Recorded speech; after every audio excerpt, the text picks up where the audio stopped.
Under the neon glow of a city that should have been alive, silence expands like a living thing.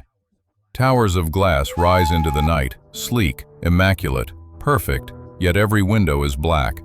No silhouettes, no movement, no heartbeat. What should have been the future feels more like the aftermath of an extinction event. You can almost hear your own breath echoing between the empty avenues. 6-lane boulevards without cars, shopping malls without footsteps, subway stations built to move 1 million bodies a day, serving no one. The air is so still it feels staged, as if the world paused mid-frame, and then you realize it's not paused. It was never moving in the first place. This is not a forgotten ruin of an ancient empire. This is brand new. Concrete still smells fresh. The paint hasn't even begun to peel. Billboards promise luxury living, smart life, future prosperity. But the promises hang over sidewalks where not a single life passes. Each apartment is a pristine cage waiting for an occupant who will never come. Every tower is a monument to a dream that was never meant to be lived in.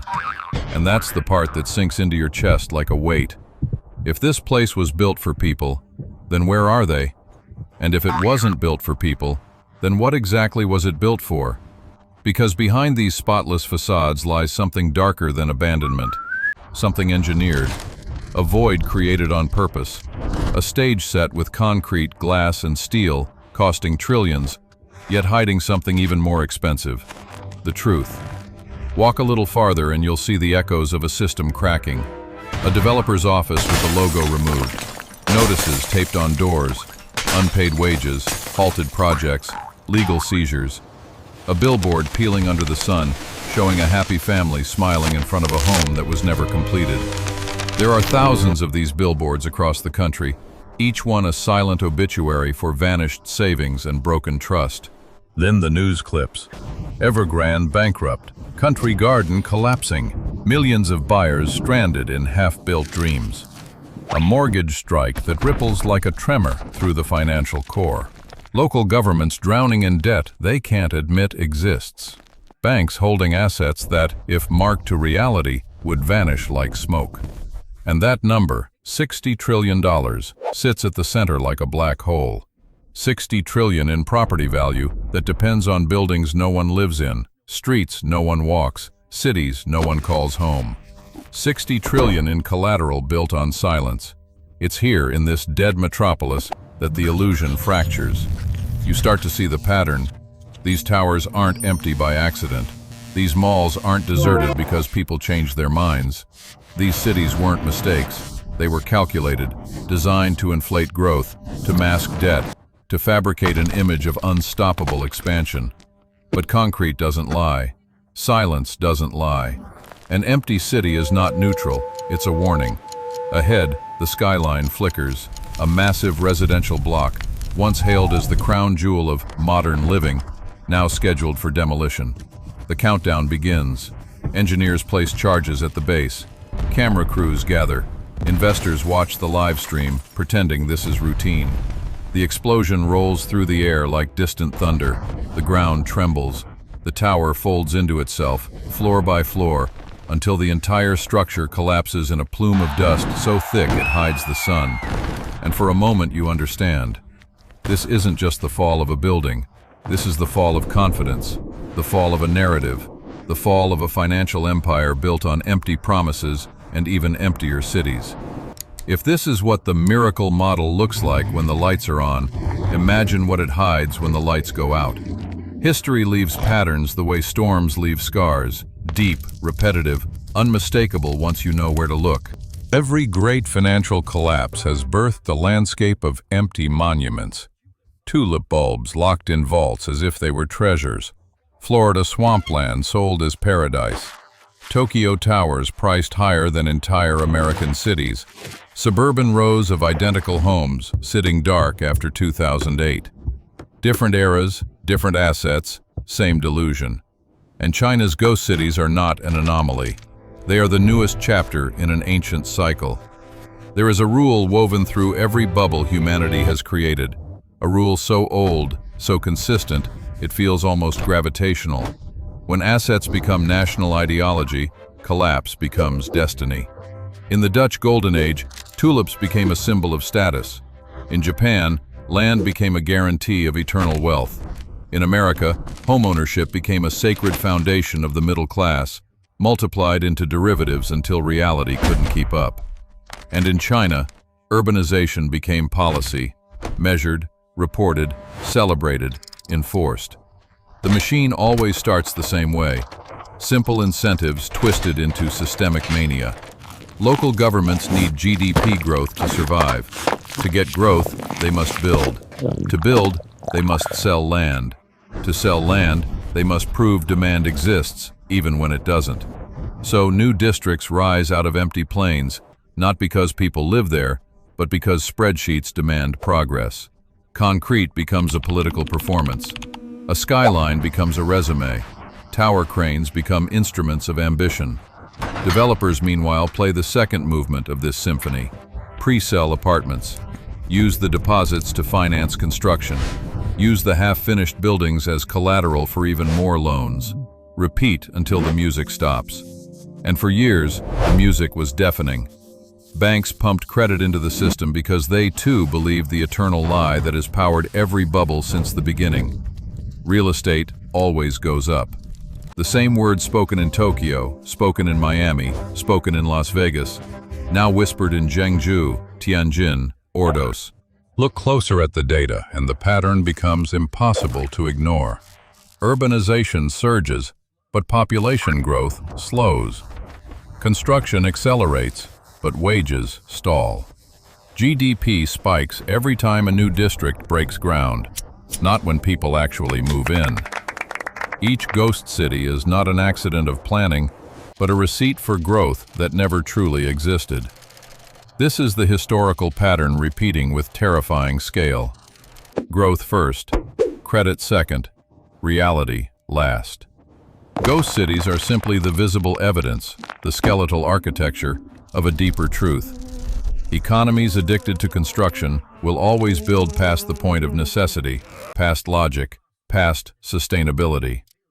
They will build until the illusion itself becomes more important than the population it was meant to serve. And once again, humanity finds itself standing in the echo of a refrain we've heard too many times. What begins as optimism becomes momentum. Momentum becomes mania. And mania becomes the silent preface to collapse. The past doesn't just rhyme with the present. It mirrors it so precisely it feels like déjà vu engineered at scale. When you look at China's ghost cities long enough, you begin to see the outlines of another collapse staring back. The United States, 2008.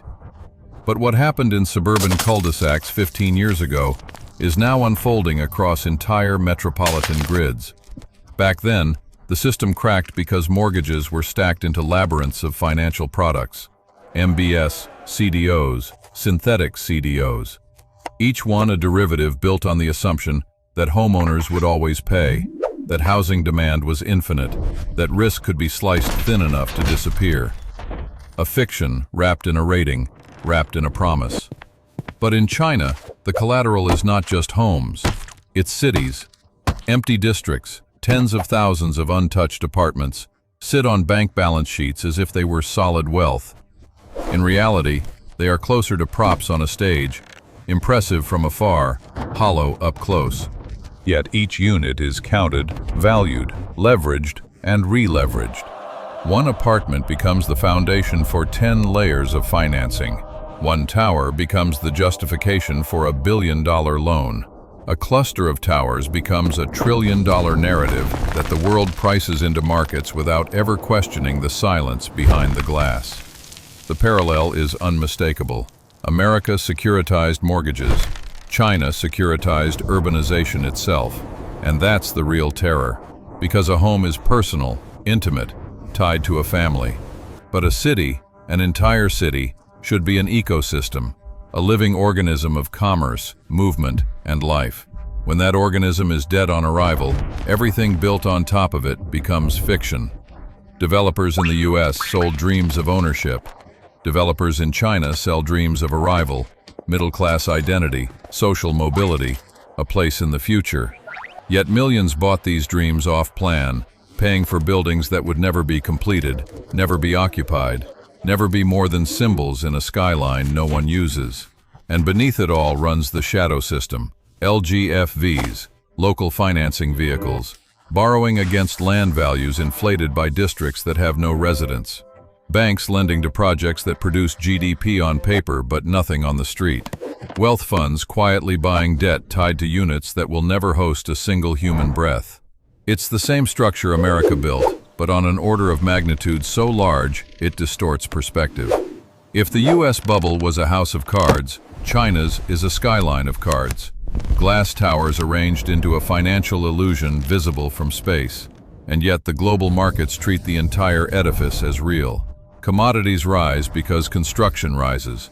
Investors pour capital into indexes weighted with developers whose balance sheets depend on assets that don't function.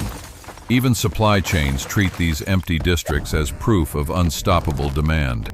The entire world has been pricing a future built on districts where not even stray dogs roam. This is the parallel no one wants to acknowledge. The financial crisis of 2008 spread because its collateral, American homes, was overvalued. But the collateral today is not houses. It is urban dreams, megacities of silence, an empire of concrete waiting for life that never arrives. When the illusion in 2008 cracked, families lost homes, banks imploded, and markets convulsed. When the illusion in China cracks, entire cities lose their purpose, local governments lose their revenue, banks lose their foundation, and the world loses the myth of China's perpetual rise. This is not a housing crisis. It is a civilization-scale asset mirage. And the longer you stare at it, the more you feel the ground shifting, not suddenly but slowly, insistently, like tectonic plates preparing for a break that everyone senses but no one wants to name. They always tell us collapses are unexpected.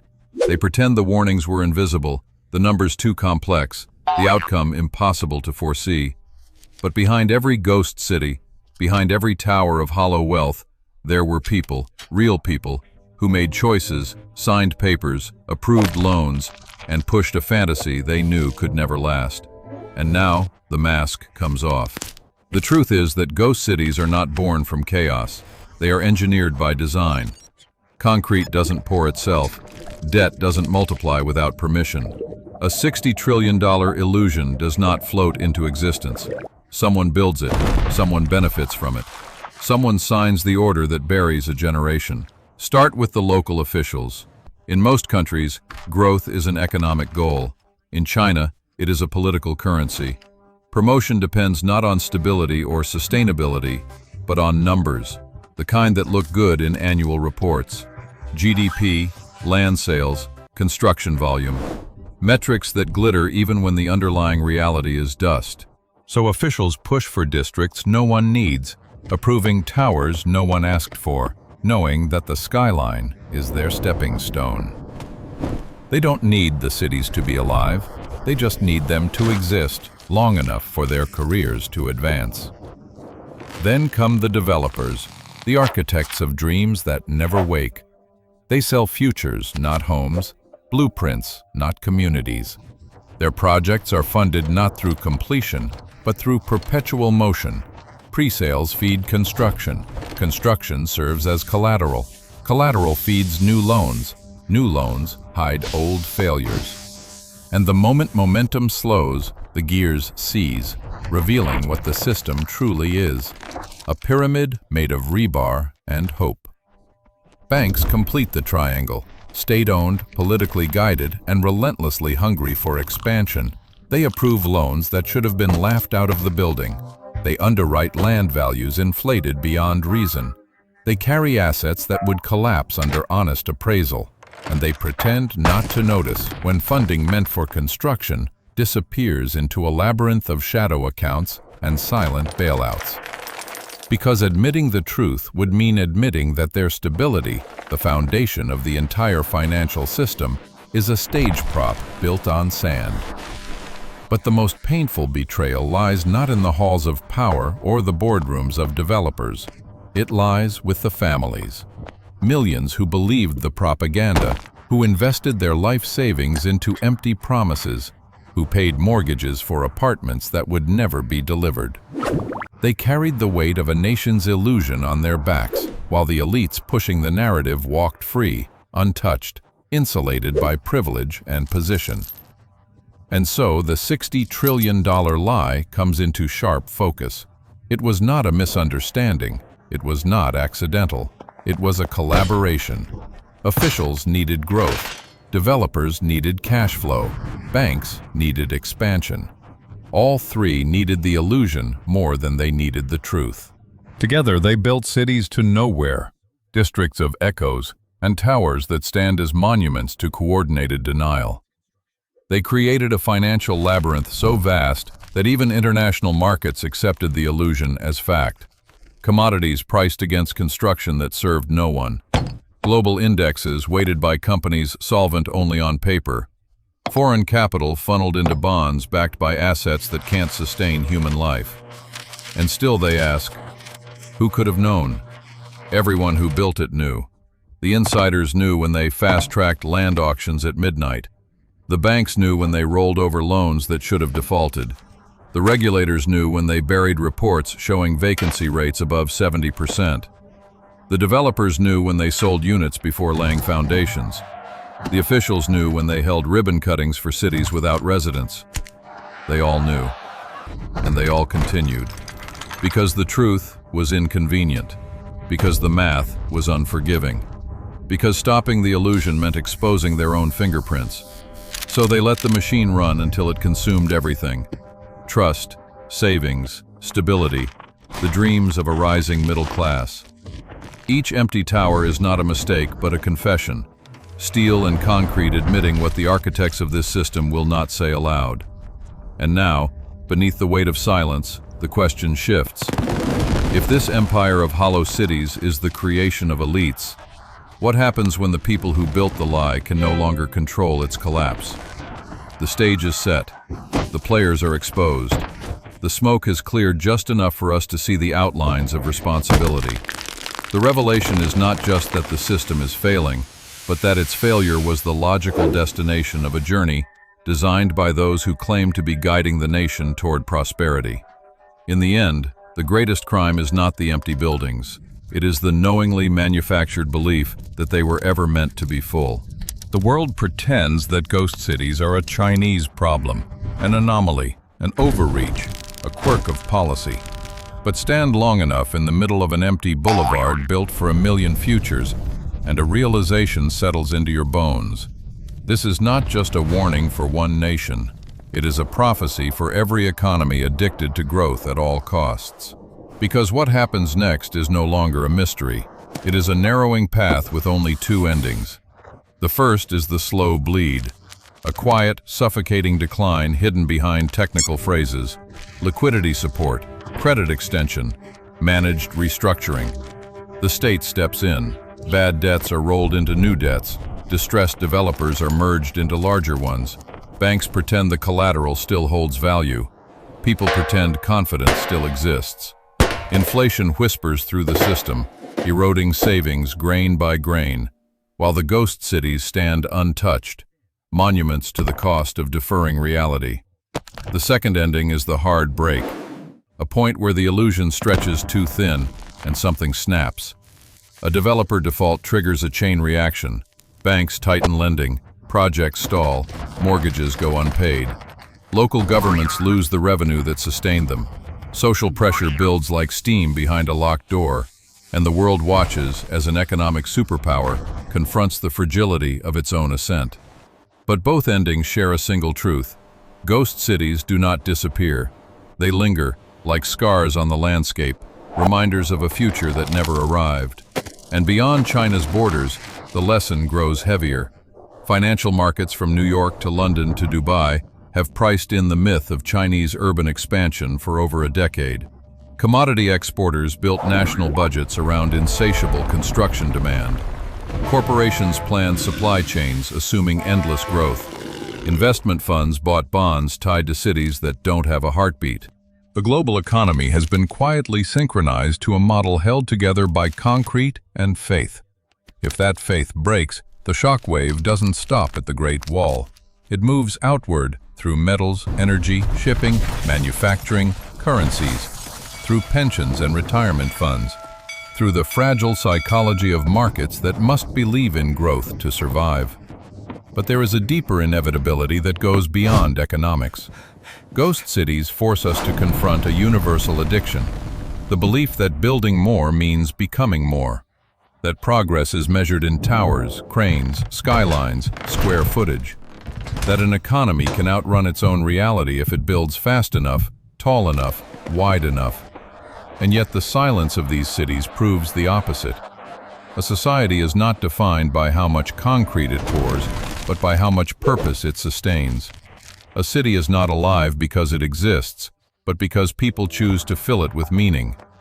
Wealth is not the sum of structures, but the sum of lives supported by them. Maybe that is the hidden message encoded in these empty grids.